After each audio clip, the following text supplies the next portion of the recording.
Chapter 8. Rooms that know her. The first door opened because Evara touched it. The second opened because she looked at it too long. The third opened before she had decided whether she wanted to know what waited behind it. Pell made a noise every time. By the fifth door, Nim had begun counting under his breath. Not numbers exactly, but small frightened words that sounded like parts of a rule memorized badly. Permitted, not invited. Observed, not assigned. Accompanied, not liable. Permitted, not invited. "Will counting help?" Evara asked. Nim startled so badly his narrow shoulder struck the wall. Help? No, almost certainly not. But when things go wrong, it is useful to know which part of wrong began first. Pell, walking on her other side, puffed himself up. Nothing is going wrong. A section of wall ahead of them sighed inward and became a passage. Pell stopped. That part is going wrong. Evara looked into the new passage. No blue fire here. No table. No empty chair. No Volos with his still hands and awful attention. The corridor bent away into dimness, lit by seams of pale light running along the floor. It smelled faintly of warm bread and old grief. She did not step through immediately. That was new. Since waking on gravel, she had been moving because stillness had seemed like surrender. Find Orren. Find air. Find a way out. Find anything that made sense. Motion had been the only thing still obedient to her. Now the house was moving first. That changed the work. A house that blocked, you could be fought. A house that opened for you wanted something harder to name. Pell edged closer to the passage and sniffed. His little nose wrinkled. Unfinished meals. Nim put both hands over his face. Why would you say that aloud? Because she will ask. We can pretend not to understand questions. It is historically reliable. Evara looked at him. Nim lowered his hands. Less so today. She stepped through. The passage widened into a room full of tables. Not one table, not 10. Tables stretched into shadow, some long enough to seat a wedding, some small enough for one person and a child. Every table held plates, bowls, cups, folded cloth, spoons, knives, heels of bread, cut fruit, half-filled mugs, bones picked clean, bones untouched, soups without steam, stews with fat hardened white on top, little cakes no larger than thumbs, fish laid open silver side up, apples bitten once and left to brown without rotting. No one sat in the chairs. That was the wrongness. Food waited everywhere, and no one reached. Evara stopped with one hand on the back of a chair. The wood was warm, though no body sat there. A bowl near her held porridge, thin, grey, with 3 berries placed carefully in the centre. A child's portion. The spoon beside it had a bite mark in the handle. She looked away and found a platter with 1 crust of bread set aside on a folded napkin. Not eaten. Saved. Her chest tightened. Pell muttered, "They bring habits." Nim shot him a warning look. Pell went on anyway. Quieter. Living habits. Saving the last bite. Pouring for someone late. Cutting meat for hands that are not coming. The house keeps them until the habit loosens. Evara looked at the crust. How long? Nim answered this time, because Pell's face had become too open. Time is not uniform in the house. That is not what I asked. It is not uniform in grief either, Nim said, then looked startled by his own sentence. Pell stared at him. Nim folded his arms. Occasionally I say something useful. Do not make a festival of it. Evara walked between the tables. The room smelled of food, but not hunger. That was almost worse. At home food announced lack before taste. The thin place in the pot, the carefully chosen bowl, the way her father's eyes moved to bread before words did. Here, food existed after need. It had no urgency left, and yet hands had arranged it with such care that she felt as if she were trespassing in the moment before someone returned. A small plate near the end of one table held 3 grains of corn. Evara stopped. No, not corn. Barley, maybe, or some other seed. Pale and swollen, under a film of light.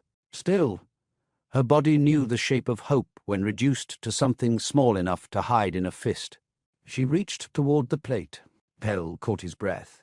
Evara paused with her hand above the grains. "Don't," Nim whispered. She looked at him. He had gone very still, long fingers pressed together. Not comic now, not fussy, afraid in a way that had learned to use procedure as a blanket. "Why?" she asked. "Because if it is not yours, touching it is theft. If it is yours, touching it may be consent. If it is neither, the house may decide you have made it one." Evara lowered her hand. The grains remained where they were. She thought of the seed pouch in the house, leather slick with smoke, her fingers closing around it, then opening when pain and fire and falling wood took the decision from her. She had left spring on the floor, or spring had left her. She swallowed. "Do things from above come here?" she asked. "Sometimes," Pell said. Nim said, "Often." Pell frowned. "Not often. Often compared to never. Everything is often compared to never. Do not do proportions at me." Evara looked from one to the other. "My house burned." Pell's mouth closed. Nim's hands lowered. "I left things," she said. "A comb, seed, a string." The room seemed to hear her. Nothing moved. But the light along the table edges dimmed by a breath. Nim's voice came carefully. "Some things arrive because the dead carried them. Some because they were named too hard at the moment of leaving. Some because a record required proof. Some never arrive at all. Who decides?" Neither answered. Evara looked around the room. The plates, the cups, the food that waited until waiting lost meaning. "The house?" she asked. Pell's wings twitched. Nim said, "Sometimes." That was a yes, with a door built into it. Evara nodded once and walked on. The next door opened, because she did not want it to. She had barely thought the room should end before the wall at the far side withdrew and revealed a narrower hall. The air beyond was colder. Pell groaned. Records. Nim shut his eyes. That word should be rationed. You say that about all words, because all words are dangerous when she is listening. "I am standing here," Evara said. "Yes," Nim said miserably. "That is the whole difficulty." The record hall was not a hall at first glance. It was a throat, a long, high corridor lined on both sides with drawers from floor to ceiling, each one narrow as a hand and deep as a grave. No handles, only slits. The drawers shifted as she entered, some sliding out by less than a finger's width, others retreating into the wall as if not wanting to be noticed. Blue-white script crawled over them and vanished when she tried to read. The sound here was worse than the mealroom. Whispers. Not voices exactly. Labels. Corrections. Scratches of a pen. Names spoken. Crossed out. Spoken again. Evara heard someone insist, "That is not what they called me." Another voice answered in a tone too dry to be comfort, "It is what was entered." She stopped. Nim stood very straight. "We need not linger." Evara walked deeper. "Or we could linger," he said. "Lingering is permitted in limited contexts." Pell leaned toward him. "You are sweating." "I do not sweat." "You are leaking worry." "I am internally humid." The drawers trembled as Evara passed. Some names she almost saw. Mara, but no. The letters changed before grief could grab them. Solm, perhaps, but the script folded into another shape. Keld, clear enough that her breath caught. The drawer bearing that almost name slid open. Only a crack. Inside was darkness, and the faint sound of a man coughing blood. Evara went cold. "Orren," The drawer snapped shut. Pell jumped. Nim made a tiny sound that did not become a word. Evara laid her hand against the drawer face. The stone was cold at first, then warmed beneath her palm. Not the deep warmth of the threshold stones, not the almost kind warmth of the chamber chair. This was a fever warmth. Living. Wrong for this place. He is here, she said. No, Nim said quickly. Then, no in a spatial sense. Pell looked at him. Nim swallowed. Which is the only sense in which I can responsibly say no. Evara pressed harder. The drawer did not open again. What did I hear? Pell rubbed one foot over the other. A record noticing. Noticing what? Nim looked at the drawer as if it might bite him. A living name crossing thresholds. It should not. Evara's fingers curled. Orren had followed. Of course he had. The first feeling was relief so bright it nearly blinded her. The second was dread. Of course he had. Her father had held too tightly. Orren reached too far. The world seemed full of men who could not understand that love and possession could stand close enough to share a shadow. She took her hand from the drawer. The warmth stayed in her palm. A second drawer opened near her shoulder. This one bore letters that resolved too quickly. Evara Soln, her own name, not carved, not written, but held in pale light across the drawer face. She stepped back. Pell whispered, "Oh," Nim whispered, "No." The drawer slid outward. Inside lay no object, only a sheet of black glass, thin as onion skin, and on it one line beginning to form. Evara Soln, received. The line stopped. The light flickered. Received through? The letters broke apart. By water? No. By stone? No. Unassigned. The drawer shuddered. Evara stared. The script wrote and unwrote itself, like a hand unable to decide which lie would fit. Why does it not know? She asked. Neither creature answered. She looked at Nim. He had gone grey-green at the edges. Why? You came wrong, Pell said. Nim closed his eyes, as if that had physically hurt him. Evara looked back at the drawer. I came drowned. Yes, Pell said. No, Nim said at the same time. Evara waited.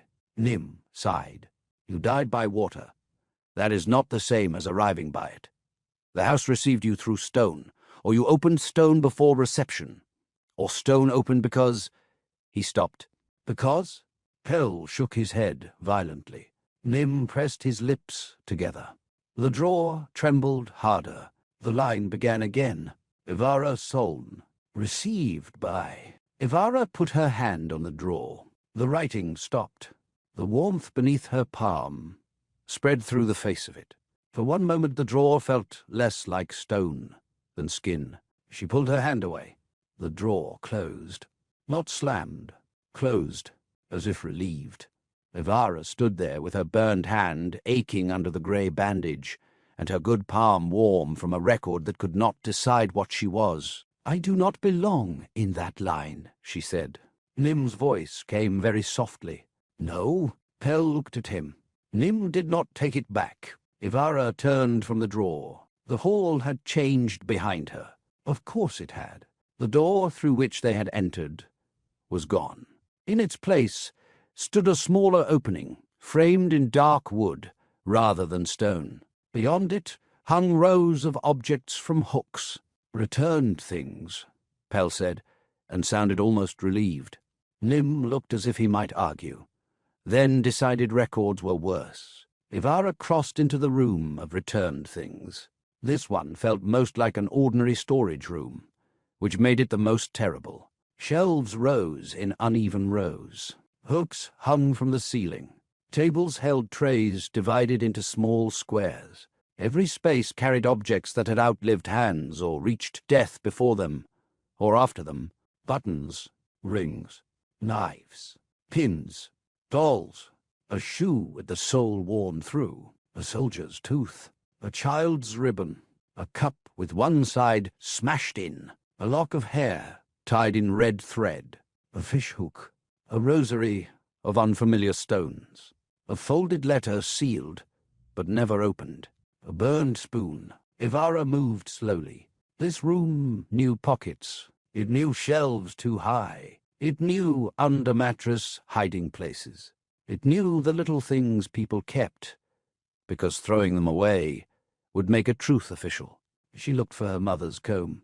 At first she told herself she would not. Then she was already searching. 2 teeth missing. Bone gone yellow. Narrow box, too high to reach without a stool. The object that had made her mother more real and less knowable every year. She found 3 combs. None were hers. One made of black horn, all teeth intact. One carved wood, with a child's initials scratched badly along the spine. One bone comb broken clean in half and tied together with red thread. Not hers. Her throat ached. Lost something? Pell asked, then flinched, as if he had heard himself. Evara ran one finger along the edge of the broken bone comb. Many things. Pell's expression changed. Small. Uncertain. Sometimes things arrive late.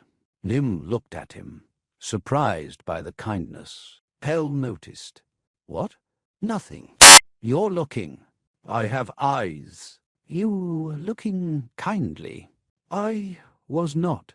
Your face went soft. My face is naturally administrative. Evara almost smiled. Almost. She let the comb go. Further down, on a lower shelf, she saw a little blue thread curled inside a glass dish. Her heart lurched. She snatched it up. The thread was not Orren's string, too fine. Dyed differently. Frayed in the wrong places. She closed her hand around it anyway before sense caught up. No, not hers. Not his. Not anything but someone else's kept foolishness. She put it back, carefully. The room seemed to notice the care. A shelf to her right shifted aside, revealing a narrow alcove. Inside hung a dark mantle. Plain. Wool? Or something like wool. Not rich. Not courtly. Not a dress for a dead queen, or a guest in a god's chamber. Only warm, dark cloth with a hood and deep inner pockets. Pell frowned. That wasn't there. Nim's eyes went to Evara's torn dress and burned shoulder. It may be appropriate. Appropriate from whom? She asked. No answer. The mantle hung in the alcove, waiting. Evara touched the fabric. Warm, of course. She could refuse it. Stand half-dressed and ash-marked in the last house, because accepting cloth from a place that might be trying to claim her felt dangerous. She could also admit that she was cold. Dead or not, she was cold. She took the mantle and put it on. It settled over her shoulders without weight. The hood fell back. The cloth covered the torn places in her dress, the bruises at her upper arm, the soot along her side. It did not hide the bandage on her hand. Good. She did not want that hidden. Pell studied her. You look less drowned. Thank you. Was that not a compliment? It was almost one. Nim turned toward the next passage, eager to escape both emotion and objects. We should continue only if continuation remains strictly necessary. It does, Evara said. To what end? She did not answer, because the answer had changed since waking. At first, find Orren, then find the way out. Now something else had come under those wishes. Learn the house. Learn what kind of trap opens doors. Learn what kind of lord offers a chair and calls it nothing. They left the returned things behind. The next corridor was lined with doors. Unlike the others, these did not open. Evara felt it before touching them. Each one held itself closed in a different way, some politely, some with disgust, some with sorrow. One door on the left had no handle and smelled faintly of smoke. It made her throat close, and she did not stop before it. Another door was covered in names, scratched over names, until the wood looked furred. Another pulsed with heat like an animal sleeping on the other side. At the end of the corridor stood a green-black door carved with leaves. Not dead leaves. Living ones? The same pattern as the empty chair in Volos's chamber. Evara stopped. Pell walked into her leg. "Ow," he said, though she knew perfectly well he had hit her, and not the other way around. Nim did not scold him. Nim was staring at the door. The air near it smelled of rain. Not sea rain. Not Skeldrun rain through a broken roof. Spring rain. Soil opening. Roots drinking. Green things beginning, without asking whether the dead approved. Evara put one hand to the door. Pell grabbed her wrist with both hands. She looked down at him. He let go at once, horrified by his own boldness. "Do not," he whispered. It was not command this time. It was fear. Nim's voice was thin. "That door is not assigned. To whom? No one. That is not true." "No," Nim said. "It is safer." The door breathed under her palm. Just once. "Im out." Evara's burned hand throbbed. The leaves carved into the wood seemed to shift, though when she looked directly, they remained still. One leaf near the center had a small notch along its edge, like a bite taken out, like frost. "Whose door is this?" she asked. Pell shook his head. Nim said nothing. She did not take her hand away. Behind the door, faintly, a woman laughed. Not loudly, not happily either. The laugh of someone hearing an old argument begin again. Evara's eyes stung without warning. She did not know the woman. She knew absence. A chair kept ready. A door that smelled of returning rain. A god by a cold blue fire who answered, "Not yours too quickly." "Kore?" Nim began. Pell slapped both hands over Nim's mouth. The door went still. Evara looked at them. Pell's eyes were wide. Nim's eyes were wider above Pell's hands. "Move," Evara said. Pell shook his head. "I heard him." Pell shook his head harder.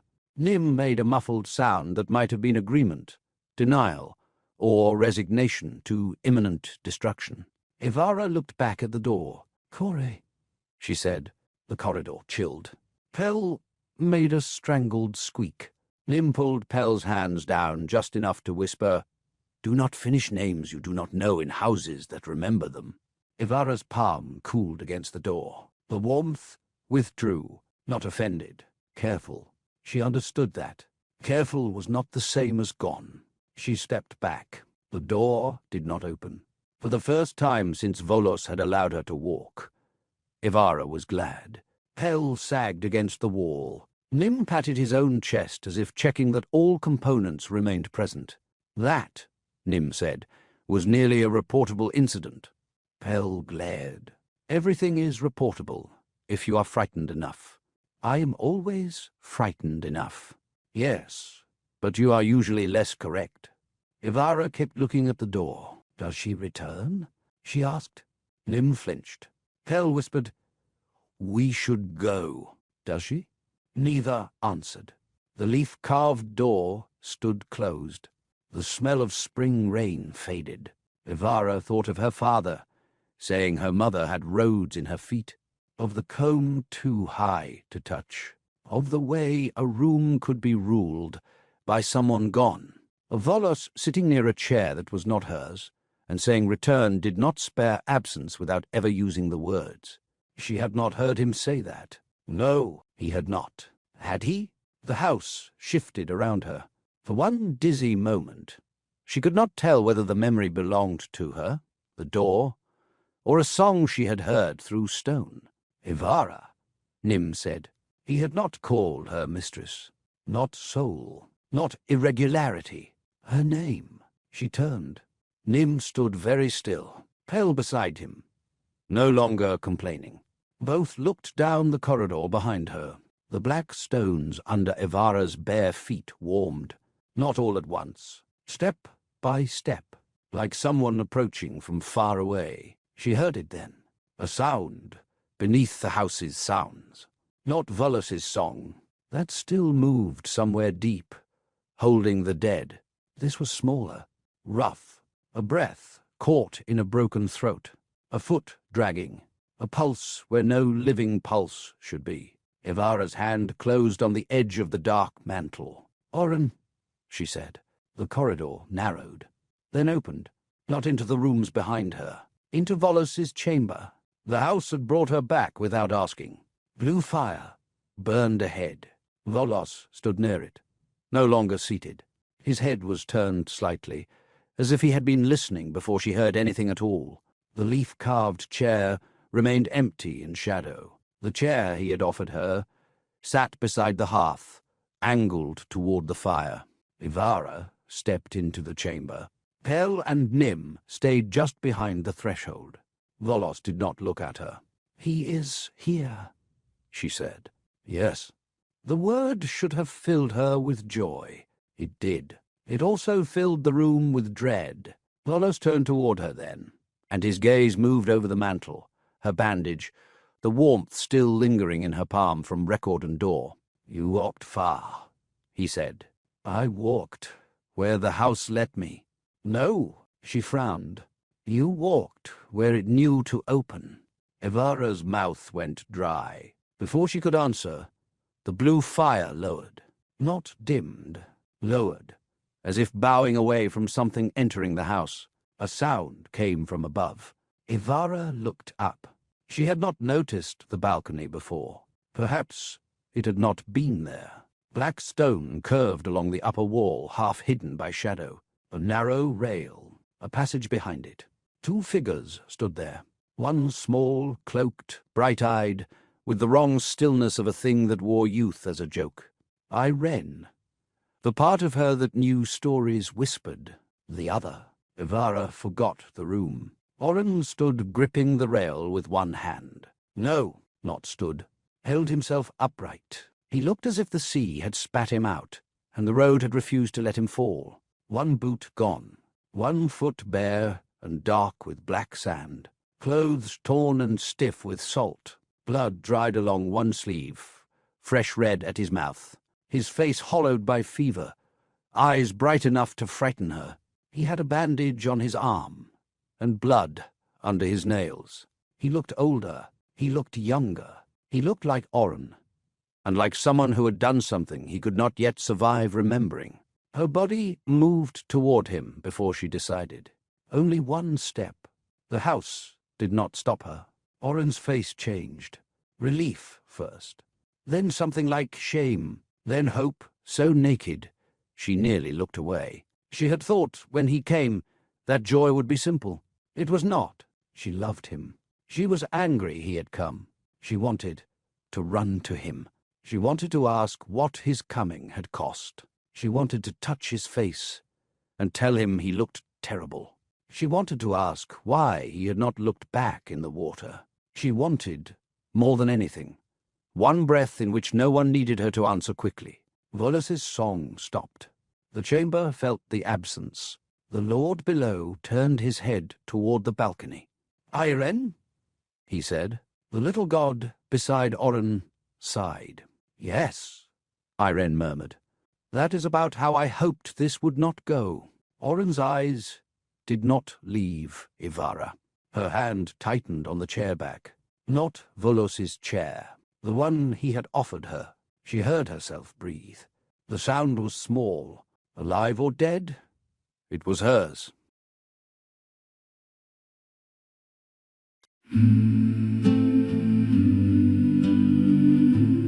Rain on the sill, salt in the flame.